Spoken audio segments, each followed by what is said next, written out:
Sure.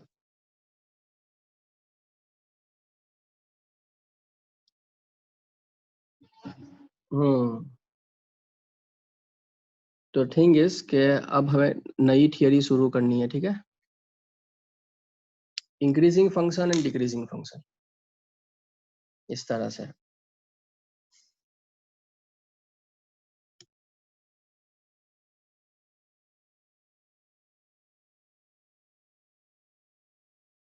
Theory का नाम है इंक्रीजिंग फंक्शन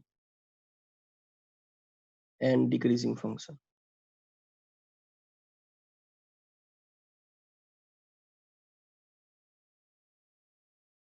इस तरह से है।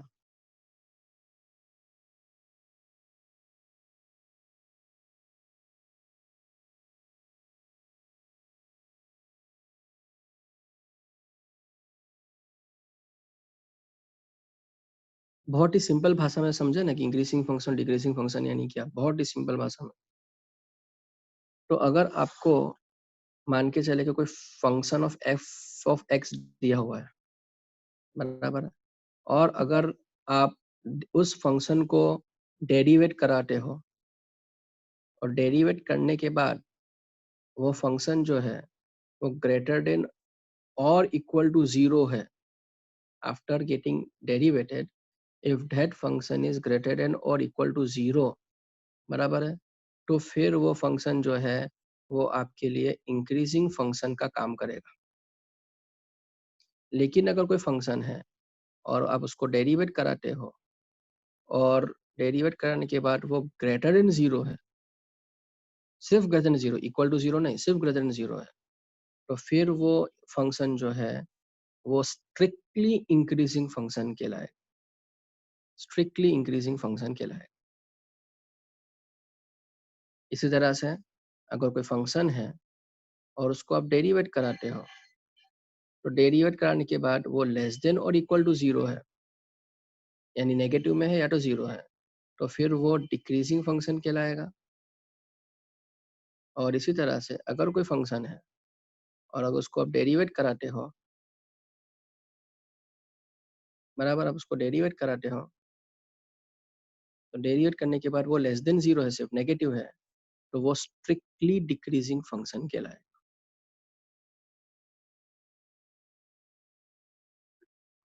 बोलो, इतना समझ में आया?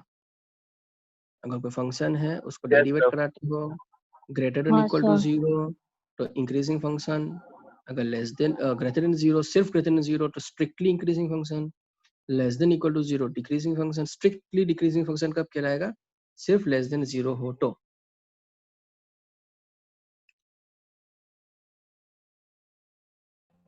सर लेकिन अगर देखो हम लोग किसी फंक्शन को डेरिवेट करा है और वो इक्वल टू 0 आया तो उसको क्या बोलेंगे सर? यानी इक्वल टू भी 0 आ रहा है और फिर इंक्रीज भी हो रहा है, इक्वल टू 0 आ रहा है या तो फिर डिक्रीज हो रहा है, तो सिर्फ डिक्रीजिंग और इंक्रीजिंग फंक्शन कहलाएंगे। मैं आता हूँ उसके ऊपर भी आता हूँ। आपका जो सवाल है ना, अभी मैंने थियरी खत्म नहीं की है, थियरी चलेगी, थोड़ी चलेगी, उसको हम ग्राफ से समझने की कोशिश करते हैं। और अच्छा एक मिनट, दूसरा तरीके से समझने की कोशिश करते हैं। फॉर एग्जाम्पल मानो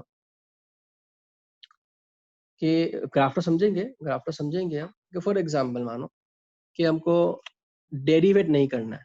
ये मैंने पहले इसको क्यों समझा दिया आपको मैंने, कि ये हमें अप्लाई करना है, जो सम्स करेंगे उसके अंदर ये अप्लाई करेंगे, क्योंकि हम डेरिवेशन चैप्टर सीख रहे हैं, तो डेरिवेट करके यही हमें करना है। तो ये आपको मैंने मेन थीम डायरेक्टली समझा दिया। थियरी को और पक्का करने के लिए हम इस तरह समझेंगे कि अगर मानो कि इफ आपके पास दो वैल्यूज है such that x1 is less than x2, x1 is less than x2, आपके पास दो इमेजेस है, बराबर, where x1 x2 belongs to integer, बराबर, x1 x2 belongs to integer, such that, वापस कह रहा हूँ, x1 is less than x2 and if f of x1 is less than or equal to f of x2, ऐसा होता है कि x1 is less than x2, x1 is less than x2 compulsory, लेकिन अगर कोई ऐसा फंक्शन पकड़ते हो तो उस फंक्शन के अंदर वो प्री इमेजेस हम डालते हैं, तो एफ ऑफ एक्स वन जो है वो एफ ऑफ एक्स टू से या तो छोटा है या तो इक्वल है, तो फिर वो फंक्शन जो है वो सिर्फ इंक्रीजिंग फंक्शन कहलाएगा। सर नहीं समझ में आया, एग्जाम्पल लेते हैं। आप ये समझते हो कि -2 इज लेस देन 2, उसमें तो किसी को डाउट नहीं है? नहीं, नो डाउट नहीं है सर। ना, पक्का? चलो, -2 इज लेस देन 2, वो तो किसी को डाउट नहीं है। और अगर मैं फंक्शन इस तरह से पकड़ता हूँ कि f of x is equal to x square, function में इस तरह से चूज करता हूँ राज भाई, f of x equal to x square, तो एफ ऑफ -2 क्या होगा? -2 का स्क्वायर यानी कि 4 हो जाएगा। एंड एफ ऑफ 2 की वैल्यू क्या होगी? एफ ऑफ 2 की वैल्यू भी तो 4 ही होगी। तो यहाँ पे क्या हुआ, हियर क्लियरली पंकज को भी क्लियरली समझ में आ जाएगा ये कि क्या कि भाई -2 इज लेस देन 2 यानी x1 is less than x2, but f of x1 is equal to f of x2, क्योंकि मैंने फंक्शन इससे चूज किया है ना भाई, ये फंक्शन टू फंक्शन डिपेंड करेगा, ये function to function. Yes sir. Hello hello, ये फंक्शन टू फंक्शन डिपेंड करेगा। और आगे की दूसरी फिर वैल्यूज लेते हैं कि फॉर एग्जांपल अब हर एक वैल्यूज के ऊपर ये सिर्फ इंक्रीजिंग फंक्शन है, स्ट्रिक्टली इंक्रीजिंग फंक्शन नहीं, क्योंकि ये वैल्यू के पास -2 इज लेस देन 2 है, लेकिन f of -2 भी 4, f of 2 भी 4, इस तरह से -3 is less than 3, f of -3 will be 9, f of 3 will be 9। हाँ, लेकिन ऐसा भी हो सकता है कि भाई -1 is less than 2 है, f of -1 की वैल्यू 1 और f of 2 की वैल्यू 4, यानी कि क्या हुआ, 1 is less than 2, अरे 1 is less than 4, बराबर। तो इक्वल भी आएगा ये फंक्शन के लिए और लेस देन भी आएगा, यानी कि क्या आ रहा है, f of x1 is less than equal to f of x2 आ रहा है, लेस देन इक्वल टू आ रहा है, लेस देन इक्वल टू आ रहा है। तो फिर इसका मतलब क्या हुआ कि वो फंक्शन क्या हुआ, सिर्फ इंक्रीजिंग फंक्शन हुआ। वापस सरल शब्दों में या दूसरे शब्दों में ऐसा कहूँ कि जिसकी वैल्यू छोटी है, बराबर, जिस प्री इमेज की वैल्यू छोटी है उसका इमेज भी छोटा, जिस प्री इमेज की वैल्यू बड़ी है उसका इमेज भी बड़ा। और कई मामलों में ऐसा हो सकता है कि भाई प्री इमेज जो है पहली प्री इमेज दूसरी प्री इमेज से छोटी है, लेकिन उनकी इमेजेस दोनों सेम आ सकती है कई मामलों में। अगर ऐसा कोई फंक्शन पकड़ते हो तो वो सिर्फ सिर्फ इंक्रीजिंग फंक्शन कहेंगे। बोलो, डाउट्स पूछना है कुछ? No sir.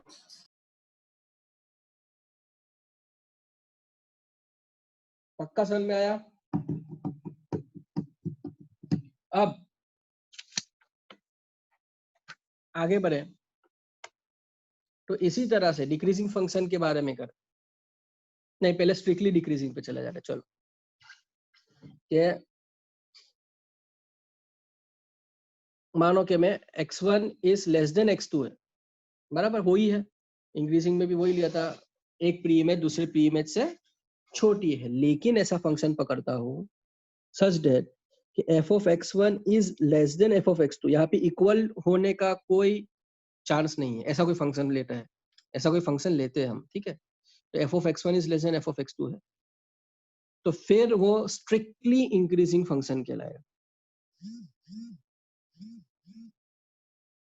काइकू, क्योंकि छोटे प्री इमेज के लिए, छोटे प्री इमेज के लिए इमेज भी छोटी, बड़े प्री इमेज के लिए इमेज भी बड़ी, छोटे प्री इमेज के लिए इमेज भी छोटी, बड़े प्री इमेज के लिए इमेज भी बड़ी, तो फिर छोटे के लिए छोटा, बड़े के लिए बड़ा, तो उसको इंक्रीजिंग, स्ट्रिक्टली इंक्रीजिंग फंक्शन कहेंगे। यहाँ पे लेस देन इक्वल टू नहीं लिख रहे, सिर्फ लेस देन लिख रहे। बोलो भाई, अब आया बात समझ में? अब अब उसका एक एग्जांपल लेते हैं। सबको पता है कि भाई 4 इज लेस देन 9,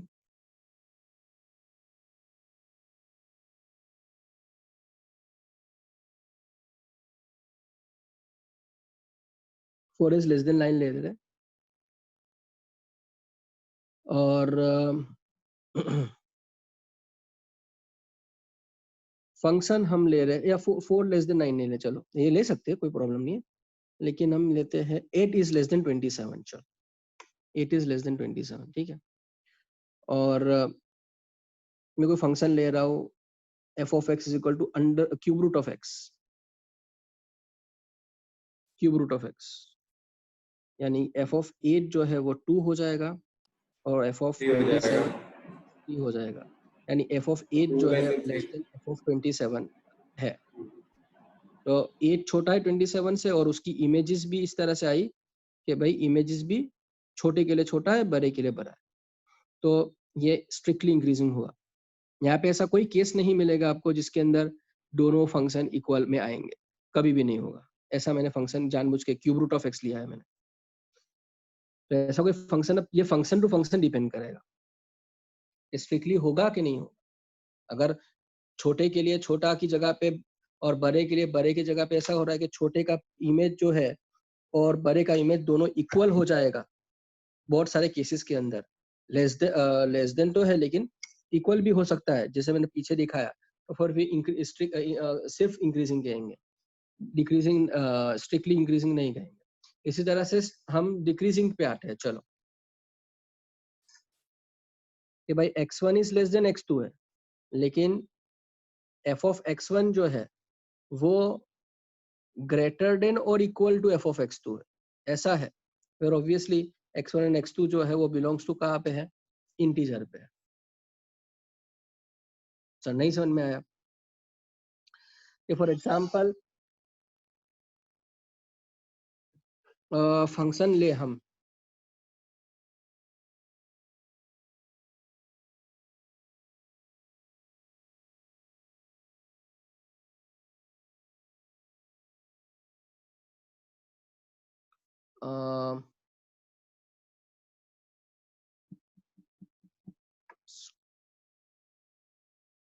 हाँ चलो बराबर, फंक्शन लेते हैं हम f of x is equal to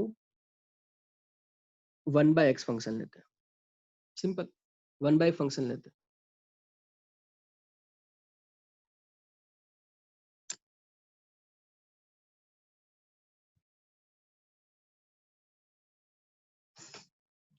तो यहाँ पे देखोगे कि अगर मैं x1 की वैल्यू लेता हूँ मैं 1 और x2 की वैल्यू लेता हूँ मैं 2, बराबर,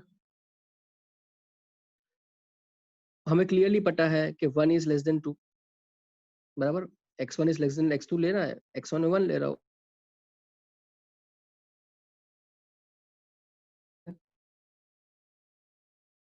अब क्या देखोगे कि एफ ऑफ 1 की बात करें तो 1/1 આનો ચાર્જર આપો ને બેટરી પટી ગઈ છે, એફ ઓફ 1/1 1/1 यानी कि 1 થઈ ગયું, અને એફ ઓફ 2 શું થશે 1/x ની જગ્યા પર 2 મૂકો, તો બહુ ક્લિયર વસ્તુ છે કે 1 ઇઝ લેસ દેન 2, બટ હવે શું થઈ ગયું, F of 1 is greater than F of 2, ઉલટું થઈ જશે। इमेज क्या थी 1 2 से छोटी है, वो तो सबको पता है, बच्चे बच्चों को पता है, बराबर, मेरी 9 साल की बेटी को भी पता है कि 1 जो है वो 2 से छोटा है। लेकिन यहाँ पे क्या हो रहा है कि छोटे की इमेज जो है वो बड़ी हो जा रही है और बड़े की इमेज जो है वो छोटी हो जा रही है, उल्टा हो रहा है, तो फिर वो क्या कहेंगे हम, डिक्रीजिंग फंक्शन कहेंगे, डिक्रीजिंग फंक्शन कहेंगे। लेकिन ऐसा हो सकता है कि भाई ग्रेटर देन इक्वल टू हो, ऐसा कोई फंक्शन पकड़े, यहाँ पे ग्रेटर देन इक्वल टू का chance I don't think so कुछ आएगा, लेकिन ग्रेटर देन इक्वल टू आ रहा है तो फिर सिर्फ डिक्रीजिंग।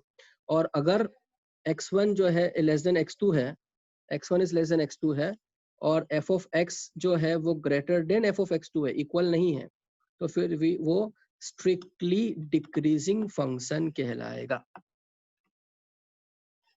कहाँ पे? यहाँ पे है ना, कहाँ पे?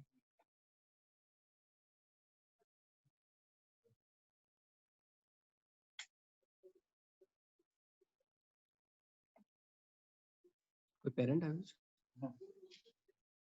दरवाजा बंद है। बोलो कोई डाउट है इसके अंदर? वापस इसमें कुछ समझ में नहीं आ रहा। देखो 1 इज लेस देन 2 सबको क्लियरली पता है, लेकिन मैंने फंक्शन क्या लिया है 1/x, यानी 1 का उल्टा तो 1 ही आएगा और 2 का उल्टा क्या होगा, आधा हो जाएगा। आधा जो है वो 1 से छोटा है, यानी 1 बड़ा हो गया। f of 1 जो है 1 है, f of 2 हाफ है, यानी f of 1 is greater than f of 2 है। यहाँ पे उल्टा होगा, ऐसा नहीं हो रहा कि छोटी की वैल्यू छोटी आ रही है, बड़े की वैल्यू बड़ी हो रही है, ऐसा नहीं हो रहा। क्या हो रहा है, उल्टा हो रहा है कि छोटी की वैल्यू बड़ी हो गई, बड़ी की वैल्यू छोटी हो गई, वापस छोटी की वैल्यू बड़ी हो गई, बड़ी की वैल्यू छोटी हो गई, उल्टा हो रहा है, तो फिर वो डिक्रीजिंग फंक्शन कहलाएगा। बोलो, कोई डाउट है, पूछना है इसके अंदर? Hello hello, no sir, no no sir, sir. No sir. Clear हुआ? देखो ये कॉन्सेप्ट बहुत इंपॉर्टेंट है, क्लियर हुआ तो ही हाँ बोलना। हाँ सर। जैसे इतना खराब हाँ बोलती है, सर लग रहा है सो अरे गई। नहीं सर, सो गई लग रहा है। कैसे हो गई? ओ मैं ना मारूंगी, मैं क्या सोती थी। चल अभी सर 2 देखो, बजे के झगड़ा बाद। करते हैं ना तो जोर से आवाज आती है इसकी, आप जब पूछते हो तो धीरे आवाज आती है। वही अरे तो है, यार वही तो है।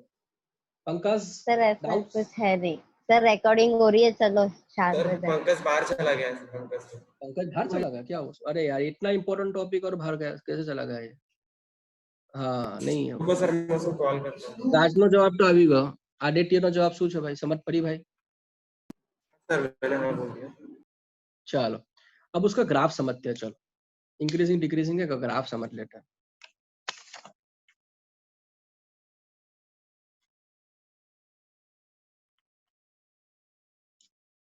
एक अंदाज से ग्राफ ड्रॉ करते हैं हम।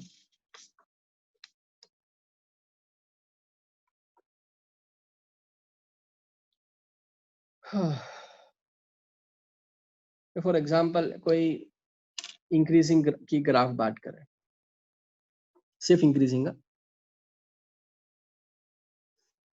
कि अगर मैं 0 से शुरू कर रहा हूँ, यानी कि 0 वैल्यू आएगी, बड़ा बड़ा इस तरह से बढ़ रहा है वो, यानी हर एक वैल्यू अपने पहले की वैल्यू से जो है वो आगे बढ़ रही है, ऊपर की तरफ ही जा रही है। और कहाँ से शुरू हुआ, 0 से शुरू हुआ, तो फिर ये ग्राफ जो है वो टेंटेटिव किसका कहलाएगा, वो इंक्रीजिंग फंक्शन कहलाएगा। ये इंक्रीजिंग फंक्शन का ग्राफ होगा। लेकिन मान के चलो कि ऐसा कोई ग्राफ पकड़ते हैं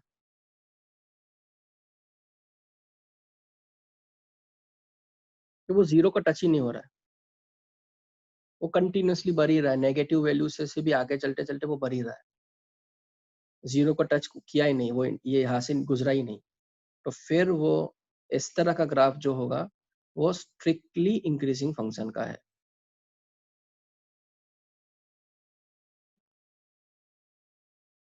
इसी तरह से सिर्फ डिक्रीजिंग फंक्शन की बात करें तो वो वाई एक्सिस को टच करके इस तरह से वो कंटिन्यूसली बेचारा 0 को, ये एक्स एक्सिस को टच कर लिया, 0 पे एक्स एक्सिस यानी कि उसकी वैल्यू 0 हो गई, वाई एक्सिस को टच किया नहीं किया सेकेंडरी है, लेकिन यहाँ पे वो घटते घटते 0 को बराबर एक्स एक्सिस को मिल ही जाता है, तो फिर वो सिर्फ डिक्रीजिंग फंक्शन कहलाए, एक्सिस को टच कर लिया। लेकिन अगर मैं कोई इस तरह का ग्राफ ड्रॉ करता हूँ मेरे भाई, कि वो डिक्रीज हो रहा है,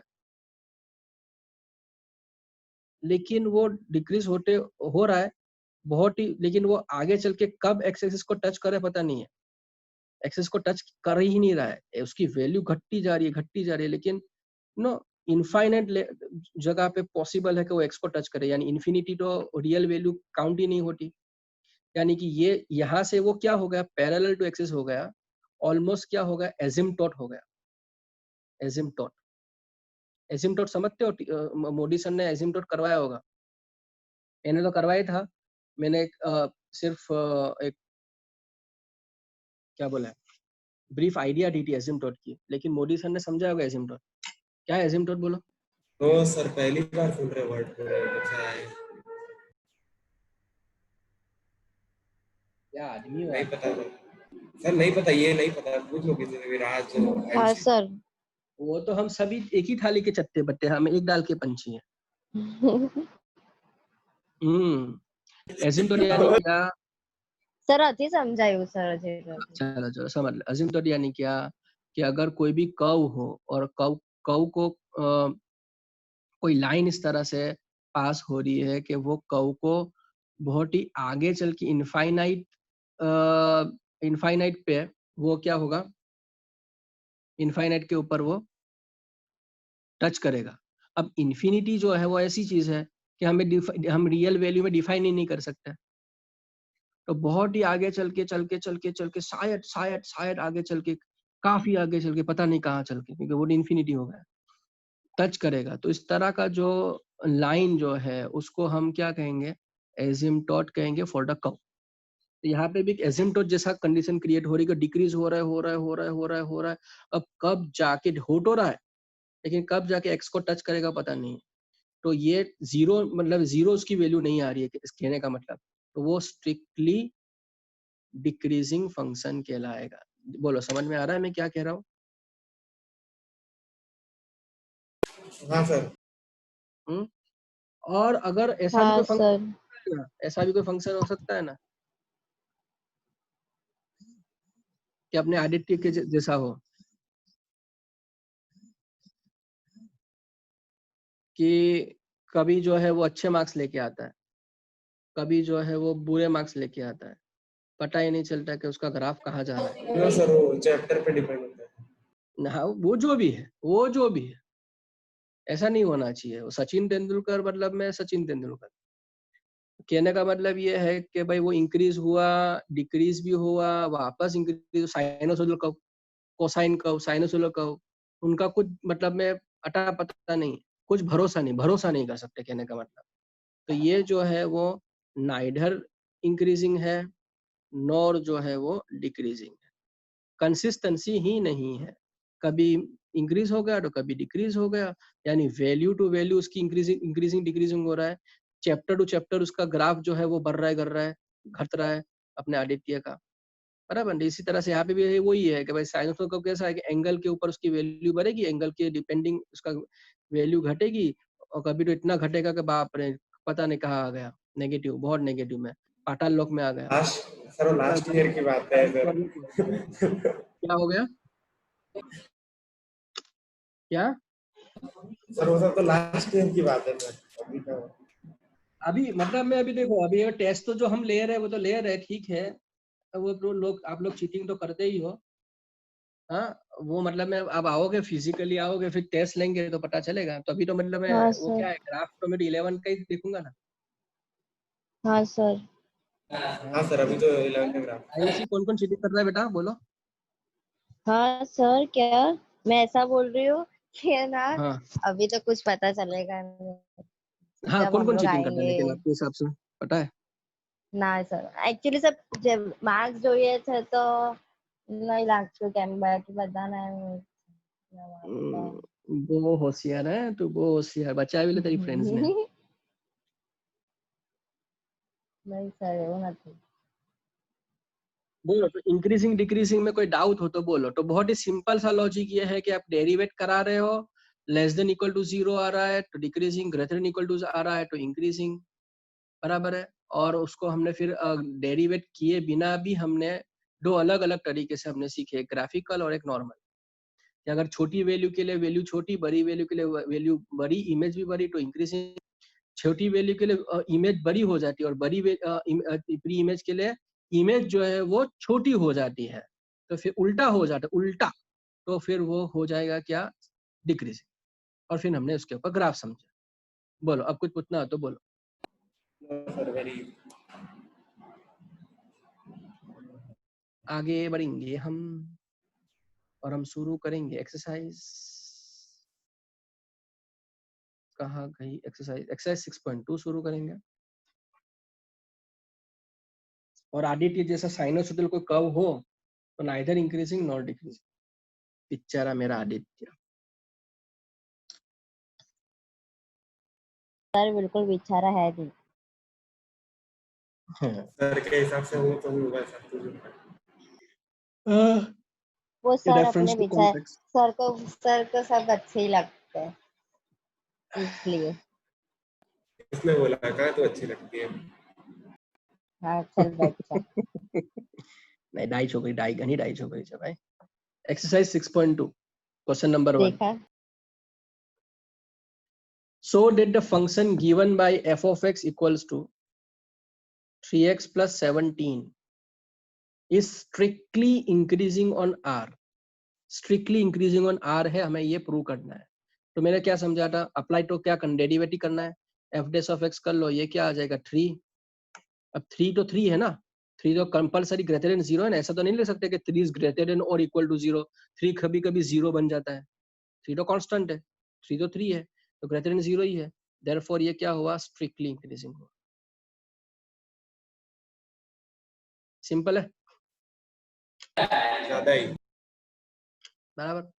चलो क्वेश्चन नंबर 2, पंकज को कहो कि आए ये सम्स मिस हो रहे उसके। सर। अच्छी वो उसका वाईफाई खराब हो गया था सुबह, और आज का उसका नेट पूरा 2 GB खत्म हो गया।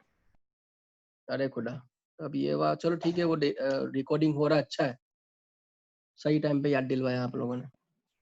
तो एफ ऑफ एक्स जो है वो है e⁻²2x, और हमें इसके अंदर भी यही प्रूव करना है कि रियल वैल्यू के ऊपर वो स्ट्रिक्टली इंक्रीजिंग है। तो पहले क्या करेंगे, डेरिवेट करेंगे, f dash of x is equal to e⁻x का e⁻x यानी e⁻2x है, और चेन रूल लगाएंगे, 2x का डिफरेंशिएशन क्या होगा बेटा, 2 होगा।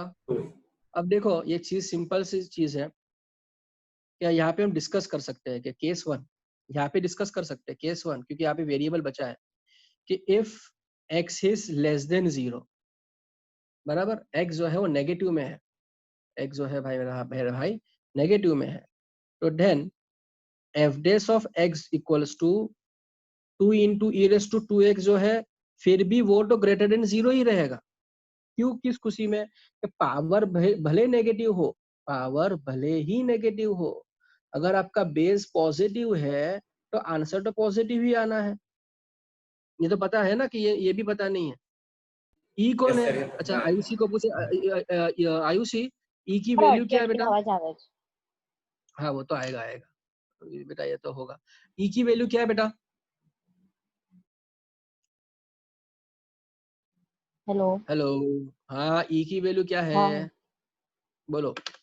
डेरिवेटिव में હું ડેરિવેટિવ માં ઈ તો તો કોન્સ્ટન્ટ છે તમારો અલા, અટકી અવાજ આવતો હતો એટલે તો તમને અરે કહું પણ ઈ તો છું કોન્સ્ટન્ટ છે બેટા, હા હા હા ઈ ની વેલ્યુ શું 2 છે, 2, ઈ ની વેલ્યુ 2 છે। आदित्य ई की वैल्यू क्या होती है, सर ई मतलब सर इस क्वेश्चन में की वैल्यू पूछ रहे हो? अरे क्वेश्चन टेल लेने का, जब भी आपको ऐसा बोले कि एक्सपोनेंशियल ई की कांस्टेंट है, कांस्टेंट तो कांस्टेंट होगा ना, किसी भिकी भिकी बात होगा। प्लैंक्स कांस्टेंट पूछूंगा तो मैं ये आपको ये पूछूंगा कि प्लैंक्स कांस्टेंट केमिस्ट्री में अलग और फिजिक्स में अलग होगा, प्लैंक्स कांस्टेंट तो प्लैंक्स कांस्टेंट है भाई, तो ई अच्छा कांस्टेंट है तो सही फिजिक्स जगह पे। वाળું હા હા अरे સર हाँ, યાદ નથી હા સર કઈ अरे હું फिजिक्स राज 1.19 લખીને બેટા બેટા આ ગેલી ગેલી વાતો કરે છે આ બંને જણા।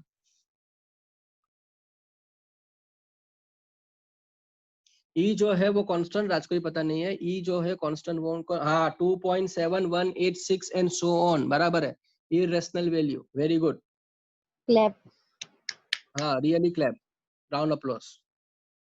2.7186 dot dot dot so on, वो चलता ही जाएगा, it is non terminating irrational number, यानी कि कहने का मतलब ये है कि ये बेस जो है 2 पॉइंट समथिंग यानी पॉजिटिव है, फिर यहाँ पे भले आपका पावर नेगेटिव हो, वो तो 1 ओपन होकर पॉजिटिव ही रहेगा, यानी कि पॉजिटिव रहेगा।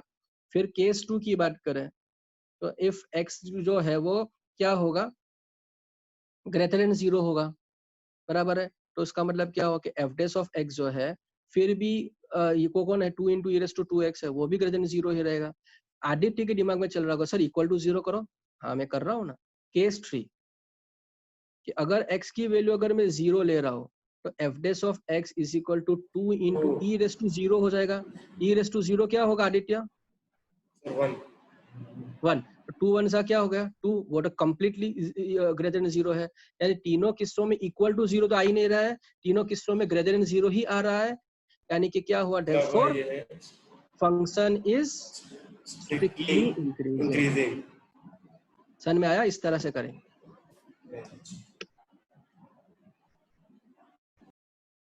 बोलो भाई और बहनों, डाउट हो तो बोलो। સર પાછું સમજાવી શકશો? સ્ટ્રિક્ટલી ઇન્ક્રીઝિંગ પ્રૂવ કરવાનું છે બેટા, બરાબર? તો આને તમે ડેરિવેટ કરાય કરો, 2 નીચે ઉતરી જાય, બરાબર? અને e raised to 2x નું e raised to 2x ને ચેન રૂલ 2x નું 2 થઈ જાય, e raised to 2x નું e raised to 2x ને 2x નું 2 થઈ જાય, ચેન રૂલ લગાવી દીધો.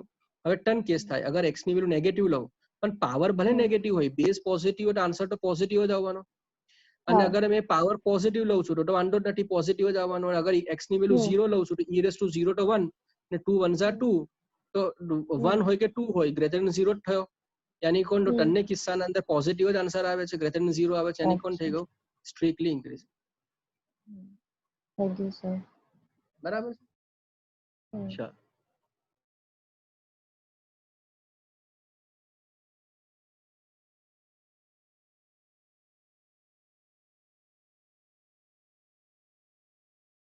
अब क्वेश्चन नंबर 3 कि फंक्शन दिया हुआ है sin x, हमें ये प्रूव करना है कि ओपन इंटरवल 0,π/2 में, ओपन इंटरवल 0,π/2 में वो स्ट्रिक्टली इंक्रीजिंग है. ये बराबर दिखाई नहीं दे रहा है ना? एक काम करते हैं, उसको क्या लिखते हैं 0,π/2. हाँ अब बराबर, आई होप. पहले क्या करेंगे, डेरिवेट करेंगे. तो एफ डेस ऑफ एक्स क्या होगा, साइन एक्स का डिफरेंशिएशन आयुसी को पता है क्या है, कॉस एक्स. और इफ x जो है वो 0 और π/2 यानी फर्स्ट क्वाड्रेंट में, यानी 0 is less than x is less than π/2, बराबर? यानी फर्स्ट क्वाड्रेंट में cos x जो है वो क्या होगा, हमेशा ग्रेटर देन 0 ही होगा. फर्स्ट क्वाड्रेंट में cos तो पॉजिटिव होता है ना, तो देयरफॉर f ऑफ x जो है, f ऑफ x जो है is strictly increasing function in open interval 0,π/2. अब मुझे राज अंदर से पूछता होगा सर 0 आएगा ना cos π/2, लेकिन ओपन इंटरवल है, ओपन इंटरवल है, या इसलिए तो मैंने लिखा 0 लेस देन इक्वल टू π/2 नहीं लिखा, मैंने क्या लिखा है 0 less than x is less than π/2, यानी कि π/2 भी नहीं यूज करेंगे, 0 भी यूज नहीं करेंगे. 0 और π/2 के बीच जो जो वैल्यू आती है, मानो कि π/6 है, π/3 है, π/4 है, इस तरह से वैल्यू यूज करेंगे. उसके अंदर तो cos कभी 0 होगा ही नहीं, पॉजिटिव आएगा फर्स्ट क्वाड्रेंट के अंदर, यानी वो स्ट्रिक्टली इंक्रीजिंग हुआ. और सेकंड जो है वो ये प्रूव करना है कि ओपन इंटरवल π/2, π उसके अंदर वो स्ट्रिक्टली डिक्रीजिंग है. π/2, π यानी कि इसका मतलब क्या हुआ, सेकंड क्वाड्रेंट हुआ. ये क्या था, फर्स्ट क्वाड्रेंट था, ठीक है ना, ये फर्स्ट क्वाड्रेंट था. और ये कौन सा क्वाड्रेंट है आयुषी बेन, सेकंड क्वाड्रेंट है, ठीक है ना. तो एफ डेस ऑफ एक्स हमें पता है क्या है, cos x है. और यहाँ पे हम x की वैल्यू कहाँ से लेनी है, π/2 is less than x is less than π लेनी है हमें, बराबर है. चलो अब यानी कि सेकंड क्वाड्रेंट में बच्चे को पता है, किंडरगार्टन के बच्चे को पता है कि सेकंड क्वाड्रेंट में cos की वैल्यू नेगेटिव होती है, यानी कि इसका मतलब ये हुआ कि एफ डेस ऑफ एक्स जो है वो लेस देन 0 हो जाएगा अगर हम वैल्यू सेकंड क्वाड्रेंट में से उठा रहे हैं तो, यानी कि therefore F of x is strictly decreasing, strictly decreasing. अब ये स्ट्रिक्टली इंक्रीजिंग, स्ट्रिक्टली डिक्रीजिंग, क्योंकि वैल्यू टू वैल्यू डिपेंड करेगा. और यहाँ पे भी इक्वल टू 0 टू कुछ आएगा नहीं, क्योंकि ओपन इंटरवल है, बराबर है. तो π/2 तो लेंगे ही नहीं, cos π/2 नहीं लेंगे ना, क्योंकि π/2 और पाई के बीच लेना है, π/2 और पाई के बीच लेना है. तो 0 तो आना नहीं है, सब आएगा नेगेटिव में ही आएगा, तो स्ट्रिक्टली डिक्रीजिंग हो गया. बोलोगे डाउट?